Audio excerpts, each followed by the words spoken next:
U ponedeljak 4. novembra održana je 91. sednica opštinskog veća opštine Petrovac na Mlavi. Većnici su razmatrali 21 tačku dnevnog reda.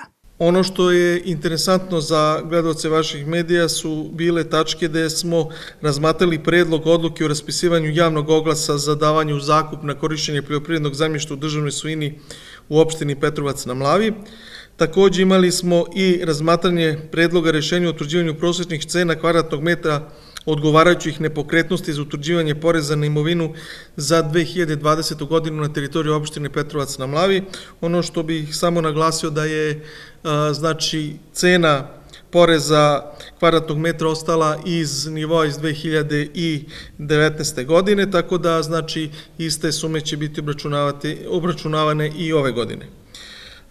Imali smo takođe i kao tačku dnevnog reda razmatranje predloga rešenje o formiranju komisije za kategorizaciju objekta za smeštaj, kao i razmatranje predloga pravilnika o kategorizaciji ugostiteljskih objekta za smeštaj na teritoriji opštine Petrovac na Mlavi. Naime, mi nismo do sada imali ove pravilnike, a zakon nas obavezuje da moramo da sprovedemo kategorizaciju ugostiteljskih objekata za smeštaj na teritoriji opštine. Kao što se zna, naša opština je opredeljena za razvoj turizma i ovaj pravilnik i ova komisija je na neki način jedan od koraka ka rešavanju te situacije.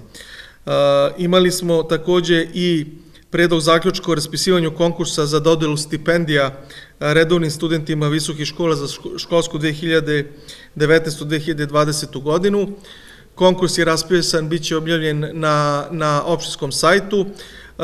Stipendije će se isplaćivati u toku trajanja redovne nastave, to je za 10 meseci u toku školske godine u iznosu 11.000 dinara mesečno, i bit će stipendirano 14 studenta, i to 12 studenta visokih škola čiji je najmanji prosek 8,5, jedan student građanskog fakulteta, to je deficitarni kadar na koji se ne odnosi najmanji prosek ocena od 8,5, takođe i jedan student matematičkog fakulteta, studijski program matematike ili fizika, koje takođe nam je deficitarni kadar i ne odnosi se taj najmanji prosek ocene od 8,5.